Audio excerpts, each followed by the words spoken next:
So what is up, guys? Brendan Suter back, and today I'm here with NFL Week, Russell Wilson, Carson Palmer, Stephen Gostkowski, and Will Lutz. It is Week 3 predictions. If you're looking to watch a certain matchup, timestamps are in the description box below, so click on that match you want to see. Anyways, it was not a good week for me last week. I was 7-9, making me 14-17-1 on the season. So, that's not good. And I'll be honest, I'm getting screwed over with a lot of these games where a team that I pick has a big lead in the fourth quarter and then blows it. It's just been a common theme of the season because the great Yogi Berra once said, "It ain't over till it's over." But anyways, got 16 matches to get to, so without further ado, let's get this video started. So we're starting off with our Thursday Night Football matchup, which is a rematch of the 2020 AFC wildcard game and a classic AFC North rivalry between the Pittsburgh Steelers and the Cleveland Browns. Starting off with the Steelers, last week was kind of what I expected out of you, just like a close defensive game where your offense can't get anything done because against the Patriots, you lost 14-7. Mitch Trubisky was not a great game for him as he threw for 168 yards, 1 touchdown, and a pick. The rushing game, Najee Harris really couldn't get anything going as he only had 49 yards.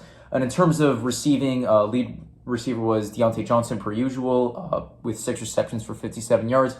Followed by Najee Harris, 5 receptions, 40 yards. And then Chase Claypool, 4 receptions, 26 yards.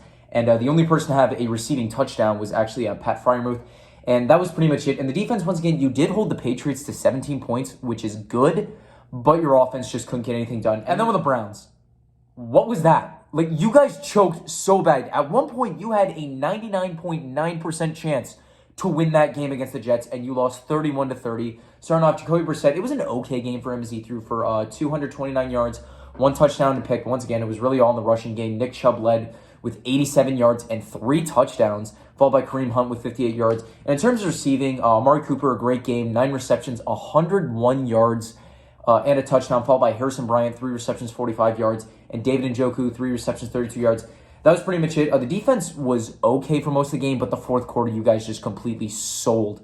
Anyways, the Browns are 4-point favorites to win this one, but you know what? The Pittsburgh Steelers, they've always had their way against the Browns, so give me the Steelers in an upset. And now you have our very first Sunday matchup, a classic AFC East rivalry between the Buffalo Bills and the Miami Dolphins. Starting out with Buffalo, oh my God. Like, I expected you to beat the Titans, although I expected a much closer game, not a 41-7 beatdown. Josh Allen just had his way with the Titans as he threw for 317 yards, 4 touchdowns, no picks. Lead rusher was James Cook. He had it after a rough debut. He had a solid game, rushing for 53 yards on 11 carries. But it was all in the receiving game. Stephon Diggs, 12 receptions, 148 yards, and 3 touchdowns, followed by Jake Kumaro, 2 receptions, 50 yards. And then Dawson Knox, 4 receptions, 41 yards. That was pretty much it. And in terms of defense, like, you just shut down the Tennessee Titans. Like, once again, they're pretty dependent on Derrick Henry. If you could stop Derrick Henry, you stopped that whole offense, and that's exactly what you did. So props out to Buffalo.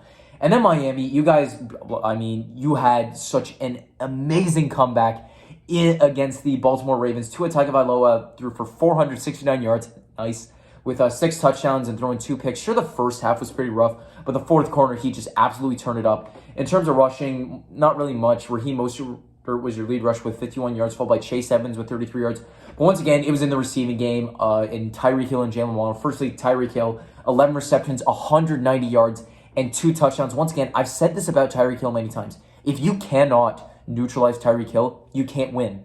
And that's going to be a big key for Buffalo if they want to remain undefeated. And Jalen Waddle was not far behind with 11 receptions for 170 yards and 2 touchdowns. And then Mike Gesicki, 4 receptions, 41 yards, and a touchdown. That was pretty much it. The defense was not really that great against the Ravens, especially in the first 3 quarters. But the fourth quarter, you were able to lock them down and complete the comeback. So that's very impressive.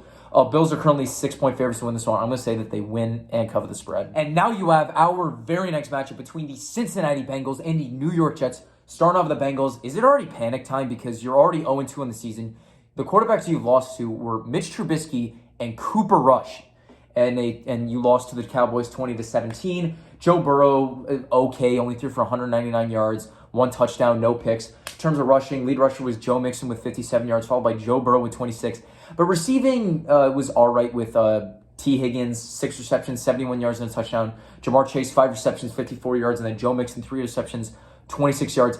That was pretty much it. Once again, the defense, they were able to hold down the Cowboys to 20 points, but the offense just really couldn't get anything done. Once again, that O-line, despite me thinking that it would be pretty solid, it has been selling on Joe Burrow this entire season, which is a huge concern.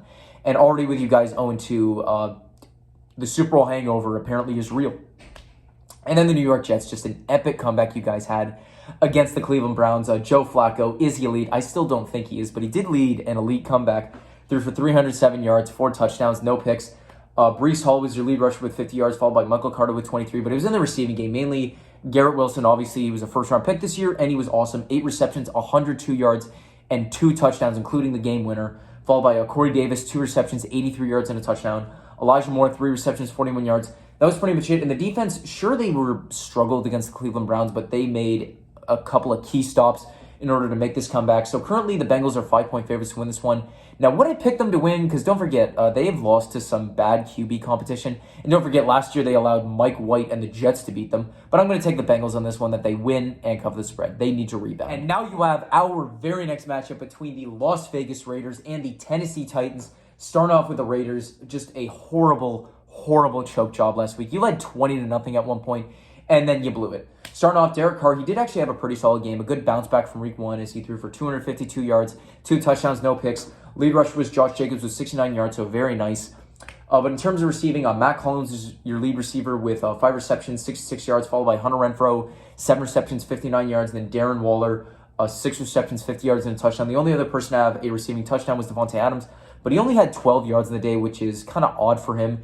And the defense, once again, you locked down the Arizona Cardinals for the first 3 quarters, but then you just collapsed them in the fourth quarter. And Hunter Renfrow had 2 bad fumbles, one early on in the game, and the other that the Arizona Cardinals returned for the game-winning touchdown in overtime. So hurts to see that. And then with the Titans, I mean, it's already panic time. You guys are 0-2, and you have looked horrible so far this season. Ryan Tannehill, once again, proving that he cannot be that guy. He threw for 117 yards, no touchdowns, 2 picks, barely completed 50% of his passes. So in comes Malik Willis. He only attempted 4 passes, completed 1 for 6 yards. Lead rusher was actually Hassan Haskins with 37 yards, followed by Derrick Henry with 25 yards and a touchdown. Once again, one thing I've noticed with Derrick Henry is that he's getting a lot of rushes this year, but he's not getting a lot of rush yards. And did that foot injury that he had last year affect him? Possibly. Is he declining? Maybe. Will he be like Todd Gurley? Hopefully not. And then with the receiving game, lead receiver was Traylon Burks, 4 receptions, 47 yards, followed by Robert Woods, 4 receptions, 39 yards. Then Austin Hooper, 1 reception, 19 yards. That was pretty much it. And the defense just fell apart to Josh Allen and Stephon Diggs. Not much shame in that because that is just an elite duo right now. Anyways, Raiders are 2.5-point favorites to win this one. I'm going to say that they win and cover the spread. And now you have our very next matchup, a rematch of the 2017 wildcard game and a classic NFC South rivalry between my boys in the New Orleans Saints and the Carolina Panthers. Starting off with the Saints, we finally lost to Tom Brady in the regular season. Starting off, Jameis Winston was not a great game for him. Threw for 236 yards, 1 touchdown, 3 picks. But once again, I don't really think he should have been playing. With 4 back fractures, he should have been on the bench. He should not have been on the field. But that was ultimately a downfall. Mark Ingram, he ran for 6 yards, but he did have 1 critical fumble in the third quarter, which was basically the turning point in the game. Anyways, lead receiver was Chris Olave, 5 receptions, 80 yards, followed by Michael Thomas, 6 receptions, 65 yards, and a touchdown. Once again, you can't guard Mike. And I'm very muscular now. Then Jawan Johnson, 4 receptions, 40 yards. That was pretty much it. And the defense, they did a great job against the Tampa Bay Buccaneers. But once again, the offense just couldn't get it done. And then the Carolina Panthers, just a bad 19-16 loss to the New York Giants. Baker Mayfield looked horrible, did not even complete 50% of his passes, 145 yards, 1 touchdown, no picks. Christian McCaffrey, though, carried the rushing game with 102 yards. Lead receiver, DJ Moore, 3 receptions, 43 yards, and a touchdown, followed by Robbie Anderson with 3 receptions for 32 yards, and then CMC, 4 receptions, 26 yards. That was pretty much it. And the defense, I mean, they held the New York Giants down for as long as possible. I mean, Daniel Jones didn't have a great game, but once again, your offense just completely sold. Saints are 3-point favorites to win this one. Of course, I'm going to take the Saints, that they win and cover the spread. And now you have our very next matchup, a rematch of the 2011 and 2012 AFC Championship game between the Baltimore Ravens and the New England Patriots. Starting off with the Ravens, that was a horrible choke job you had against the Dolphins last week as you got outscored 28-3 in the fourth quarter, losing 42-38. Although Lamar Jackson was like your biggest highlight, had an excellent game, threw for 318 yards, 3 touchdowns, no picks.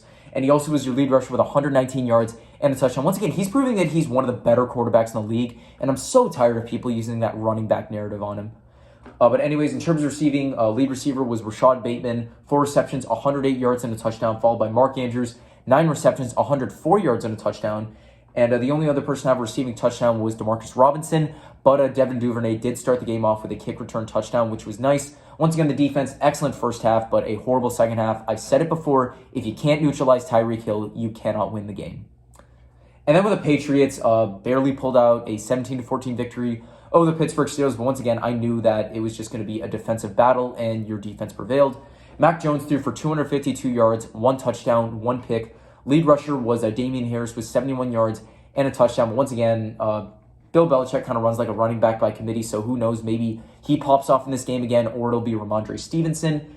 Lead receiver was Nelson Aguilar, 6 receptions, 110 yards, and a touchdown, followed by Jacoby Myers, 9 receptions, 95 yards, and then Kendrick Bourne and Damian Harris, they both had 2 receptions for 16 yards. That was pretty much it, and you guys did lock down the Pittsburgh Steelers, but that's not saying much because the Steelers' offense just sucks. But anyways, Ravens are 3-point favorites to win this one. I'm going to say that they win and cover the spread. Just don't blow this game, please. And now you have our very next matchup, a classic NFC North rivalry between the Detroit Lions and the Minnesota Vikings. Starting off with the Lions, a great win over the Washington Commanders, winning 36-27. Jared Goff, he did look okay, threw for 256 yards, 4 touchdowns, no picks.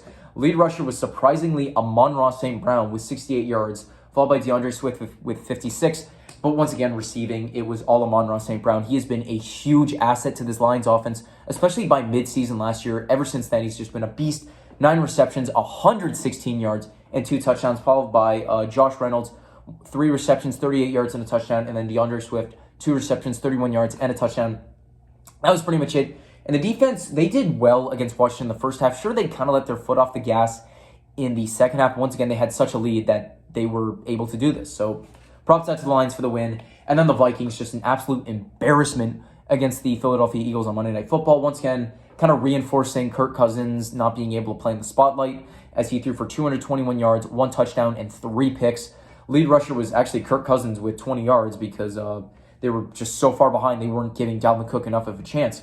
Lead receiver, though, was Adam Thielen, 4 receptions, 52 yards, followed by Justin Jefferson, 6 receptions, 48 yards, and then Irv Smith Jr., 5 receptions, 36 yards, and a touchdown.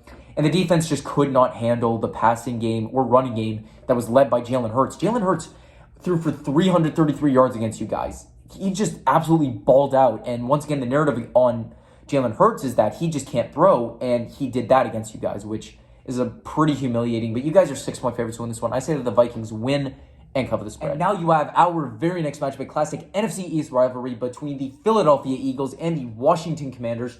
Starting off with the Eagles, well, I just got into you saying that you had an excellent game, just stunning the Minnesota Vikings, even though I thought this game would be a lot closer than it ended up being. Jalen Hurts was 26-31, 333 yards, 1 touchdown, 1 pick. I will grill him for the interception, but that was late in the game, and you guys already just basically won the game at that point. Lead rusher was Miles Sanders with 80 yards, followed by Jalen Hurts with 57 yards and 2 touchdowns. Lead receiver was actually Dallas Goedert, 5 receptions, 82 yards, followed by Devontae Smith, 7 receptions, 80 yards, and then Quez Watkins, 2 receptions, 69 yards, nice, and a touchdown, and then A.J. Brown, 5 receptions, 69 yards. That was pretty much it, and the defense just absolutely locked down the Minnesota Vikings. Now, if you can stop Dalvin Cook and Justin Jefferson the way that you did, you deserve to win, and you did just that, and I'm very impressed with that. And then the Commanders, just a tough loss to the Detroit Lions. Carson Wentz threw for 337 yards, 3 touchdowns, 1 pick. Lead rusher was Antonio Gibson with 28 yards and a touchdown. Once again, you guys were so far behind for most of the game, so it makes sense why you were throwing the ball more. Lead receiver was Curtis Samuel, 7 receptions, 78 yards and a touchdown, followed by Terry McLaurin, 4 receptions, 75 yards, and then Jahan Dotson, 4 receptions, 59 yards, and a touchdown. That was pretty much it, and the defense just got absolutely scored this entire game. Sure, the Lions did slow down on offense in the last 2 quarters, but once again, you guys just didn't stand a chance.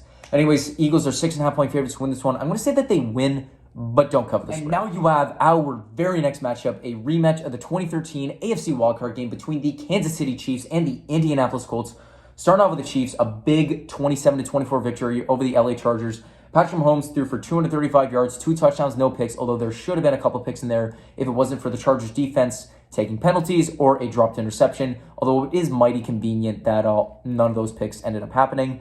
Lead rusher was Clyde Edwards-Helaire with 74 yards. And in terms of receiving, lead receiver was Travis Kelce, 5 receptions, 51 yards, followed by Jalen Watson, 2 receptions, 50 yards, and Mecole Hardman, 4 receptions, 49 yards. That was pretty much it. And the defense, they did have some trouble against the Chargers, but the Jalen Watson pick 6 basically just sealed the game. And then with the Colts, I'm so tired for having hope for you guys. I thought maybe you'd buck the trend against the Jacksonville Jaguars, that you win a game in Jacksonville, yet you follow up with a 24-0 goose egg loss. Matt Ryan looked horrible, barely completed 50% of his passes for 195 yards, no touchdowns, and 3 picks. Lead rusher was Jonathan Taylor with 54 yards, but he really couldn't get anything done, and I can't blame him because they never really gave him a chance to run the ball because Jacksonville just stormed all over you in the beginning. Lead receiver was Dullen with 5 receptions for 79 yards, followed by Naheem Hines, 4 receptions, 37 yards, and then Patman of 2 receptions, 24 yards. That was pretty much it, and your defense just got humiliated by Jacksonville. Just nothing but shame in there. Chiefs are 6.5-point favorites to win this one. I'm going to say that they win and cover the spread. And now you have our very next matchup between the Houston Texans and the Chicago Bears. Starting off with the Texans, a rough 16-9 loss to the Denver Broncos. Davis Mills, not a great game for him, threw for 177 yards, no touchdowns, no picks. Lead rusher was Dameon Pierce with 69 yards. Nice. And then in terms of receiving, Nate Collins led with 4 receptions for 58 yards. Then Brandon Cooks, 4 receptions, 54 yards. And then Brown, 3 receptions, 24 yards. That was pretty much it. But the defense, I do have to give a lot of credit. You did limit the Denver Broncos to 16 points. You know, Chef Russ and the Broncos have really been struggling. And if your offense was slightly better, I think you would have won that game. But you didn't, which is very unfortunate. And then the Chicago Bears, tough 27-10 loss to the Green Bay Packers. Justin Fields threw only threw 11 times, threw for 70 yards, no touchdowns, and 1 pick. Lead rusher was actually David Montgomery with 122 yards. A good game from him, followed by Khalil Herbert with 38 yards, and then Justin Fields with 20 yards and a touchdown. Lead receiver was Equanimeous St. Brown, 2 receptions, 39 yards. Griffin, 1 reception, 18 yards, and then David Montgomery, 2 receptions, 14 yards. That was pretty much it. It was pretty disappointing that Darnell Mooney and Cole Kmet could not get anything going. And the defense just really struggled against the Green Bay Packers, but it's the Packers. They own you, so I am not very shocked. Bears are 3-point favorites to win this one. I'm going to say that they win and cover this. And now you have our very first 4 o'clock matchup between the Jacksonville Jaguars and the Los Angeles Chargers. Starting out with the Jaguars, it turns out that you guys don't love to play in football games unless it's against the Colts in Jacksonville because you just humiliated them with a 24-0 victory. Trevor Lawrence was pretty solid, threw for 235 yards, 2 touchdowns, no picks. Lead rusher was James Robinson with 64 yards and a touchdown. Lead receiver Christian Kirk, he's actually living up to the ridiculous contract that the Jags gave him. 6 receptions, 78 yards, and 2 touchdowns, followed by Evan Ingram, 7 receptions, 46 yards, and then Marvin Jones, 3 receptions, 33 yards. That was pretty much it, and the defense just completely locked down the Indianapolis Colts. But once again, they're completely sputtering, they're disappointing everyone, and it was in Jacksonville, Indianapolis's biggest kryptonite. It's up there with deflated footballs, even though Deflategate was extremely stupid. And then the LA Chargers, a tough 27-24 loss to the Kansas City Chiefs. Justin Herbert, he played great, 34 yards, 3 touchdowns, but 1 crucial interception that came in the red zone that the Chiefs returned for a touchdown, which was ultimately the turning point. Austin Eckler couldn't really get anything going in the rushing game, only had 39 yards. Lead receiver was Mike Williams, 8 receptions, 113 yards, and a touchdown. Whenever Keenan Allen goes out against the Chiefs, Mike Williams just steps up and is an absolute beast, followed by Gerald Everett with 6 receptions, 71 yards, and then DeAndre Carter, 3 receptions, 55 yards. That was pretty much it. And the defense, I mean, they were okay against the Chiefs. They tried to keep them down, but once again, that pick 6 that Herbert had, that was ultimately the turning point in the game. Chargers are 7-point favorites to win this one. I'm going to say that they win, but don't cover the spread. And now you have our very next matchup, a classic NFC West rivalry between the LA Rams and the Arizona Cardinals. Starting off with the Rams, big 31-27 victory over the Atlanta Falcons, although you nearly blew this game because you led at one point 28-3, and the Falcons almost broke the curse, but of course they just fell short. Matt Stafford was okay, threw for 272 yards, 3 touchdowns, 2 picks. Lead rusher was Darrell Henderson with 47 yards and a touchdown, followed by Cam Akers with 44 yards. And in terms of receiving, who else but Cooper Kupp with 11 receptions, 108 yards, and 2 touchdowns, followed by Tyler Higbee, 7 receptions, 71 yards, and then Allen Robinson had a good game, 4 receptions, 53 yards, and a touchdown. And the defense was amazing in the first 3 quarters, but nearly fell apart in the fourth quarter. Nearly lost a 28-3 lead, which is absolutely hilarious. And then the Arizona Cardinals, sure, the first 3 quarters were rough, but you turned it up in the fourth quarter and overtime to beat the Raiders 29-23. Kyler Murray threw for 277 yards, 1 touchdown, 1 pick. Lead rusher was Damian Williams with 59 yards and a touchdown, followed by Elijah Benjamin with 31 yards. Murray was the only other person to have a rushing touchdown. Lead receiver was Zach Ertz, 8 receptions, 75 yards, followed by Hollywood Brown, 6 receptions, 68 yards, and then Dortch, 4 receptions, 55 yards, and a touchdown. That was pretty much it. And the defense, sure, they struggle against the Raiders for the first 3 quarters, but you locked them down in the 4th quarter and forced a fumble, which you took back for a touchdown in overtime to win the game. So props out to the Cardinals. Anyways, Rams are 3.5-point favorites to win this one. I'm going to say that they win and cover the spread. And now you have our very next matchup, a rematch of the 2020 NFC Championship game between the Tampa Bay Buccaneers and the Green Bay Packers. Starting out with the Packers, you did what you do best, which is just beat up on the Chicago Bears at Lambeau Field. Anyway, starting off, Aaron Rodgers had a decent game, threw for 234 yards, 2 touchdowns, no picks, but it was all in the rushing game because Aaron Jones led with 132 yards and a touchdown, followed by A.J. Dillon with 61. Lead receiver was Sammy Watkins, 3 receptions, 93 yards, and then Aaron Jones, 3 receptions, 38 yards, and a touchdown. Finally, Randall Cobb, 3 receptions, 37 yards. That was pretty much it, and the defense was able to lock down the Chicago Bears. At least they were able to stop the passing game, because the rush game, they had a lot of fun against you guys, but in the end, still pulled out the victory. And then the Tampa Bay Buccaneers, well, once again, you finally beat the Saints in the regular season. Although Tom Brady did not look great, barely completed 50% of his passes for 190 yards, 1 touchdown, no picks. Leonard Fournette couldn't get much going in the rushing game, 24 carries for 65 yards. And the receiving game, Mike Evans, 3 receptions, 61 yards, but he spent more time fighting Marshawn Lattimore, as he is going to be suspended and he's going to be missing this game against the Packers. But then Rashad Perriman, solid 3 receptions, 45 yards and a touchdown. And Scotty Miller, 3 receptions, 34 yards. That was pretty much it. The offense was bad, but the defense was just able to lock down the New Orleans Saints, forced 5 turnovers. If you force 5 turnovers in a game, then you're most likely going to win, unless the other team did the exact same thing to you. Anyways, the Bucs are 2-point favorites to win this one, and despite them missing Mike Evans and Chris Godwin for this game, I'm going to say that they win and cover the spread. And now you have our very next matchup, a rematch of the 2016 divisional round between the Atlanta Falcons and the Seattle Seahawks. Starting off with the Falcons, well, you were down 28-3 to the LA Rams, and you did come back, but you lost 31-27. Marcus Mariota, not a great game for him, threw for 196 yards, 2 touchdowns, 2 picks. Lead rusher was Cordero Patterson with 41 yards. But the receiving game, there were some good parts, like Drake London, 8 receptions, 86 yards and a touchdown, followed by Carterell Hodge, 2 receptions, 57 yards, and then Olamide Zaccheaus, 2 receptions, 21 yards, and a touchdown. Although one big disappointment so far from the season is the lack of Kyle Pitts. He's not been able to get anything going, and people are already questioning, did the Falcons reach to get him? I would honestly say yes. I think they had bigger holes to fill, but nevertheless, the defense, they struggled against the Rams at the beginning of the game, but they were able to lock them down in the 4th quarter, but the offense, it was just too little too late for them. And then the Seahawks, I knew that Geno Smith was just going to be a week 1 fluke, and week 2 showed it as you lost 27-7 to the Seattle Seahawks. Geno Smith threw for 197 yards, no touchdowns, and a pick, followed by Rashad Penny. He ran for 15 yards, could not get anything going there. Lead receiver was Tyler Lockett, 9 receptions, 107 yards, followed by DK Metcalf, 4 receptions, 35 yards, and then Travis Homer, 4 receptions, 33 yards. That's pretty much it. Your defense fell apart to Jimmy Garoppolo as Trey Lance went out with an injury, and your only highlight is that you blocked a field goal and returned it for a touchdown.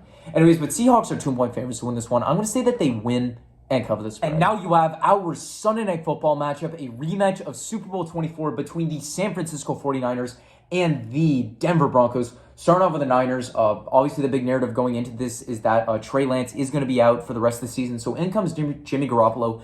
Now, to be honest, the type of quarterback Jimmy Garoppolo is that he has a very high floor, but he has a low ceiling, and it's kind of the opposite with Trey Lance. He's got a high ceiling, but an extremely low floor. So once again, you're getting an average play out of Jimmy Garoppolo. He did okay, threw for 154 yards, 1 touchdown, no picks.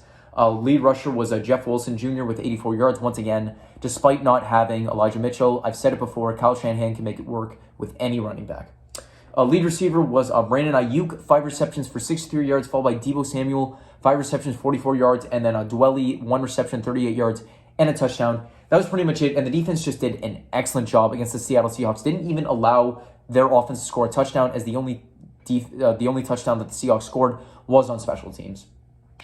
And then the Denver Broncos, you won a game, but once again, Russell Wilson and Nathaniel Hackett are looking extremely suspect. Starting off with Russ, he couldn't even complete 50% of his passes, through for 219 yards, 1 touchdown, 1 pick. Lead rusher was Javonte Williams with 75 yards, followed by Melvin Gordon with 47. Lead receiver was Cortland Sutton, 7 receptions, 122 yards, followed by Cleveland, 2 receptions, 28 yards, and then Saubert, 1 reception, 22 yards, and a touchdown. That was pretty much it. And the defense, they were able to lock down the Houston Texans, but they should have blown these guys out. It should not have been as close as it was. So the 49ers are a 1.5 favorite to win this game, but one thing that Russell Wilson was always good at doing was terrorizing the San Francisco 49ers, and even though he's not with the Seahawks anymore, he's still going to terrorize the Niners, so give me the Broncos in an upset. And now you have our Monday Night Football matchup, a classic NFC East rivalry between the Dallas Cowboys and the New York Giants. Starting off with the Cowboys, no Dak, no problem, because Cooper Rush, he's 2-0 as a starter. Anyways, but you beat the Bengals 20-17. Cooper Rush threw for 235 yards, 1 touchdown, no picks. Lead rusher was Ezekiel Elliott, although he really couldn't get anything going with 53 yards. But Tony Pollard right behind with 43 yards and a touchdown. Lead receiver was Nate Brown, 5 receptions, 91 yards, and a touchdown. Followed by CeeDee Lamb, 7 receptions, 75 yards. And then Tony Pollard, 4 receptions, 55 yards. That was pretty much it. And the defense just did an excellent job at silencing the Bengals. Held them only to 17 points, which is very impressive considering the amount of hype that these guys had, even though I think the Bengals right now are very overrated and could possibly miss the playoffs. But once again, small sample size, but it's still tough to come back from an 0-2 start. And then the New York Giants, you're 2-0 in the season, but it's a pretty lucky 2-0 because the strength of competition that you've played hasn't really been great, and I feel like you're falling into the same path that the Panthers and Broncos fell into last year. Hot start by facing garbage competition, but I feel like your flaws will be exposed. Starting off, Daniel Jones threw for 176 yards, 1 touchdown, no picks. Saquon Barkley, though, he's been great this year, ran for 72 yards last game. Lead receiver was Richie James, 5 receptions, 51 yards, followed by Sills, 3 receptions, 37 yards, and then Sterling Shepard, 6 receptions, 34 yards, and that was pretty much it. And the defense, they were able to shut down the Carolina Panthers, but Baker Mayfield, he has just been sputtering so far this season. So once again, with the competition that you've played and how close these games have been, you could have easily been 0-2 at the same time. But anyways, the Giants are currently favored to win this one, but give me the Cowboys in an upset. And that is going to wrap up my video for today. Thank you guys all so much for watching. If you want to see my most recent video, click right over here. If you like this video, drop a like, subscribe by clicking over here, or the subscribe button down below. It would mean a whole lot to me. Comment down below what your thoughts are for this week. Who's your upset of the week, lock of the week, favorite team going to win, and am I finally going to have a winning record this season? Follow me on all my social medias, Instagram, Snapchat, and TikTok, at Brennan Suter. Thank you all for watching. Have a great day. Who Dat Nation in an Atlanta Braves jersey, but don't get this wrong. I don't like the Falcons still. Is out.